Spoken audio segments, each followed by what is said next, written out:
안녕하세요. 하늘수료교회 이모상 목사입니다. 지금까지 우리는 하나님의 이름들에 대해서 살펴보았죠. 지금까지 살펴본 것 외에도 성경에는 수많은 하나님의 이름들이 기록되어 있습니다. 그 중에서 중요하다고 생각되는 15가지를 우리가 살펴보았고요. 나중에 기회가 되면 살펴보지 못했던 나머지 이름들도 살펴볼 수 있으면 좋을 것 같습니다. 우선은 오늘 이제 15번의 하나님의 이름 시리즈를 마무리하려고 합니다. 그리고 오늘 마지막으로 살펴볼 하나님의 이름은 예수 그리스도입니다. 우선 예수는 하나님은 우리의 구원자이시다라는 뜻입니다. 마태복음 1장 21절입니다.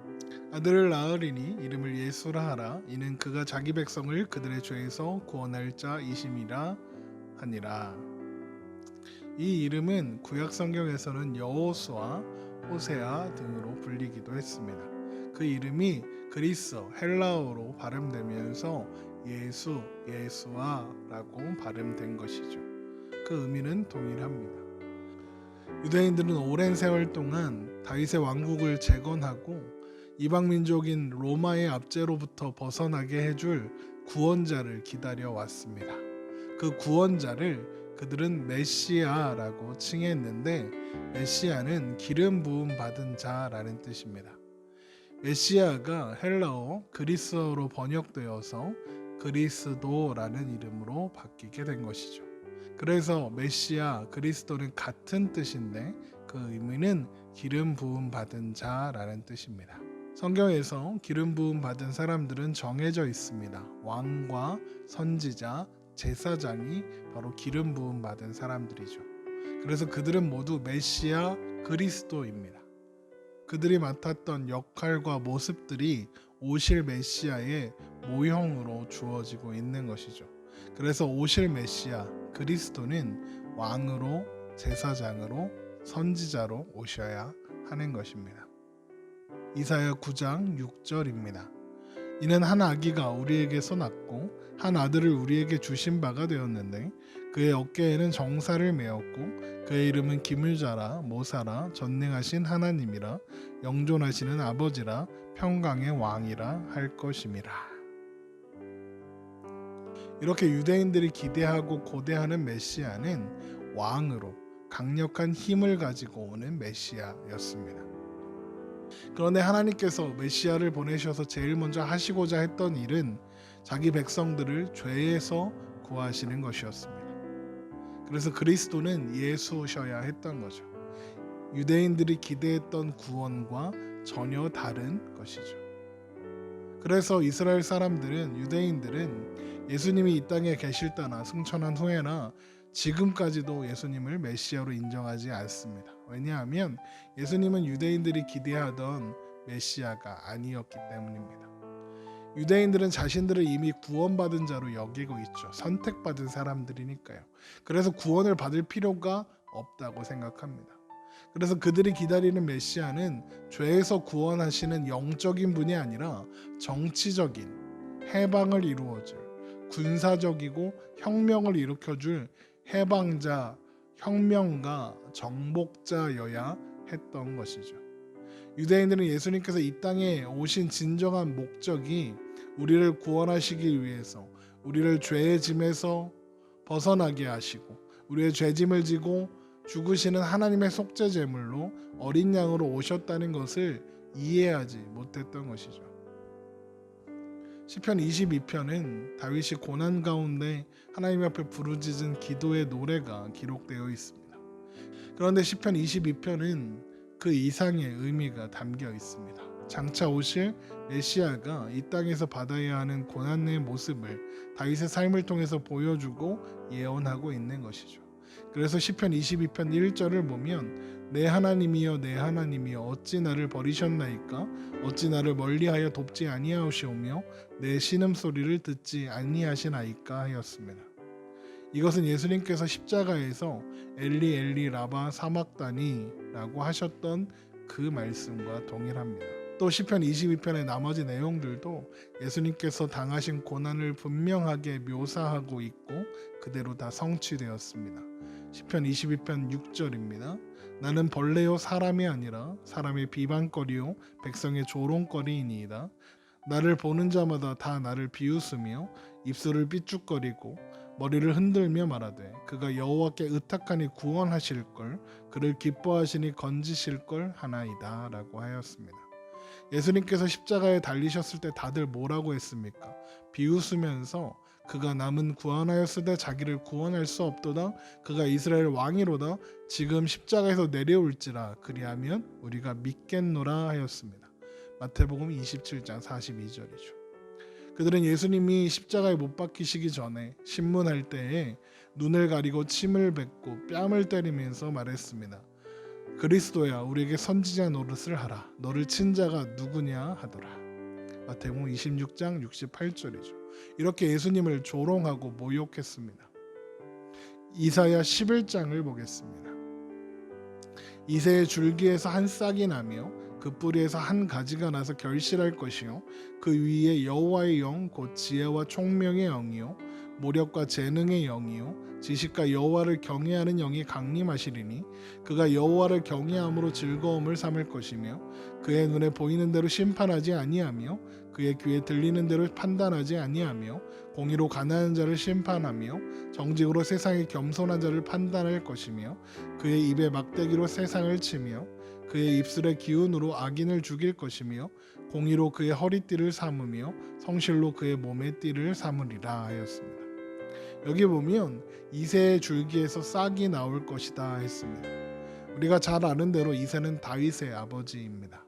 그 후손 중에 새로운 싹, 새로운 가지가 나서 하나님 나라를 완성하고 그는 세상을 심판할 것이라 하였습니다. 이사야 11장 4절에 있는 것처럼 그는 그의 입에 막대기로 세상을 치며 그의 입술의 기운으로 악인을 죽일 것입니다. 그런데 그는 이새의 줄기에서 나고 그 뿌리에서 난 가지라고 했습니다. 큰 나무를 잘라낸 것을 구루터기라고 하죠. 사실 구루터기는 더 이상 살지 못합니다. 썩어서 뽑혀버리고 말 것입니다. 그런데 어쩌다가 간혹 그 구루터기에서 새로운 싹이 돋아날 때가 있다고 해요. 그런데 그 싹은 크게 나무가 되기까지 자라기는 어렵습니다. 구루터기 덕분에 당장은 영양을 공급받아서 자랄 수 있지만 결국에는 구루터기 때문에 제대로 자랄 수 없습니다. 애초에 그 싹은 큰 나무로 성장할 수 없는 것이죠. 차라리 맨 땅에 서서 자라나야 큰 나무가 될 수 있는데 구루터기에서 싹이 나왔으니 큰 나무는 될 수 없습니다. 뿌리에서 난 가지, 이새에서 한 싹이 나고 그 뿌리에서 한 가지가 났다 할 때 그 뿌리에서 난 가지가 바로 이런 뜻입니다. 보잘것없고 초라하다는 거죠. 또 이사야 53장도 보겠습니다. 우리가 전한 것을 누가 믿었느냐? 여호와의 팔이 누구에게 나타났느냐? 그는 주 앞에서 자라나기를 연한 순 같고 마른 땅에서 나온 뿌리 같아서 고운 모양도 없고 풍채도 없은즉 우리가 보기에 흠모할 만한 아름다운 것이 없도다. 그는 멸시를 받아 사람들에게 버림받았으며 강고를 많이 겪었으며 질고를 아는 자라. 마치 사람들이 그에게서 얼굴을 가리는 것 같이 멸시를 당하였고 우리도 그를 귀히 여기지 아니하였도다. 이 말씀은 누가 그를 메시아로 믿겠느냐? 그럴 만한 외적인 증거가 없지 않느냐라는 뜻입니다. 그래서 당시에는 예수님이 메시아라는 것을 유대인들이 제대로 이해할 수 없었던 것입니다. 예수님께서 예루살렘에 입성하실 때 모든 백성들이 환호하며 소리치며 길에 옷을 깔고 종려나무 가지를 펴고 외치기를 호산나 찬송하리로다 주의 이름으로 오시는 이여라고 외치고 환영했습니다. 그런데 예수님께서 내가 십자가에 죽을 것이다 하시니까 모두 다 떠나고 겨우 12만 남았습니다. 그나마 그 중에 가룟 유다는 예수님을 팔아 넘겼습니다. 가룟 유다의 기대가 다른 유대인들의 기대와 다르지 않았기 때문에 그렇습니다. 가룟 유다만 그랬겠습니까? 다른 제자들도 정작 예수님이 돌아가시자 다 도망가 버렸습니다. 요한복음에 기록된 것처럼 베드로가 나는 고기 잡으러 가겠다 하니까 다들 나도 같이 가자 하고 다 떠나 버렸습니다.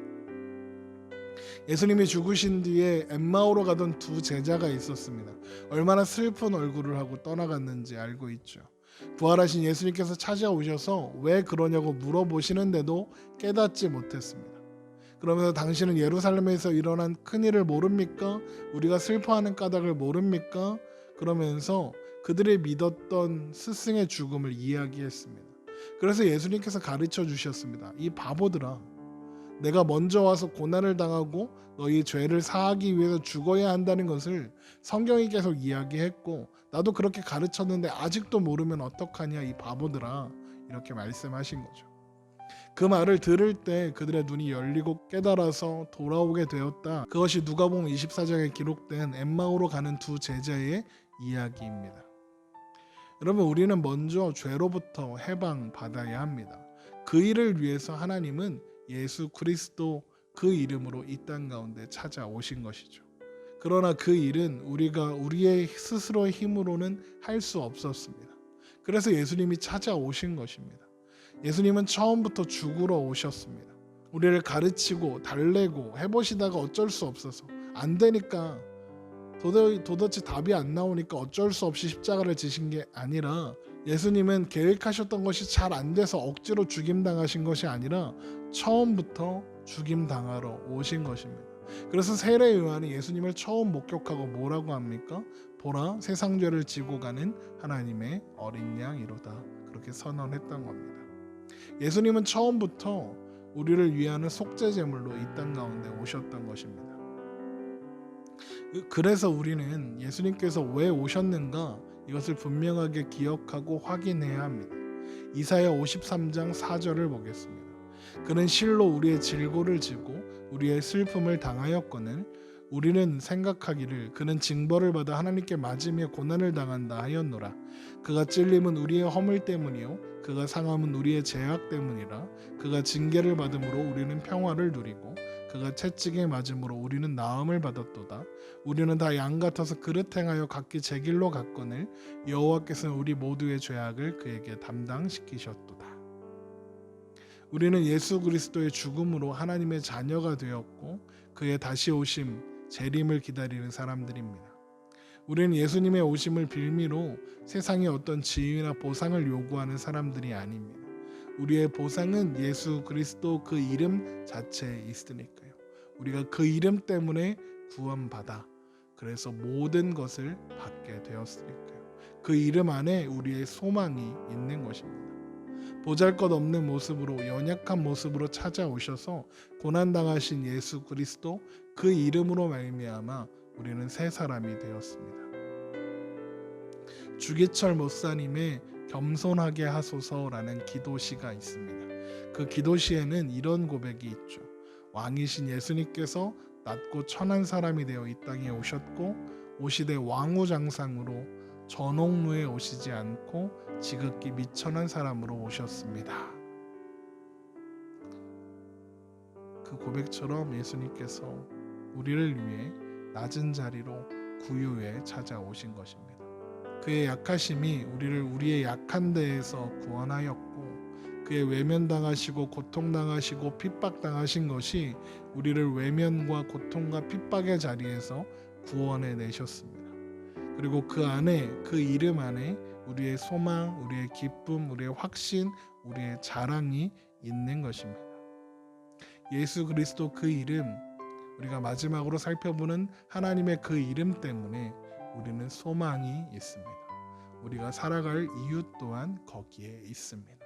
우리를 구원하신 예수 그리스도 하나님의 그 놀라운 이름이 우리의 삶을 주권으로 붙잡고 계시고 인도하고 계신다는 것입니다.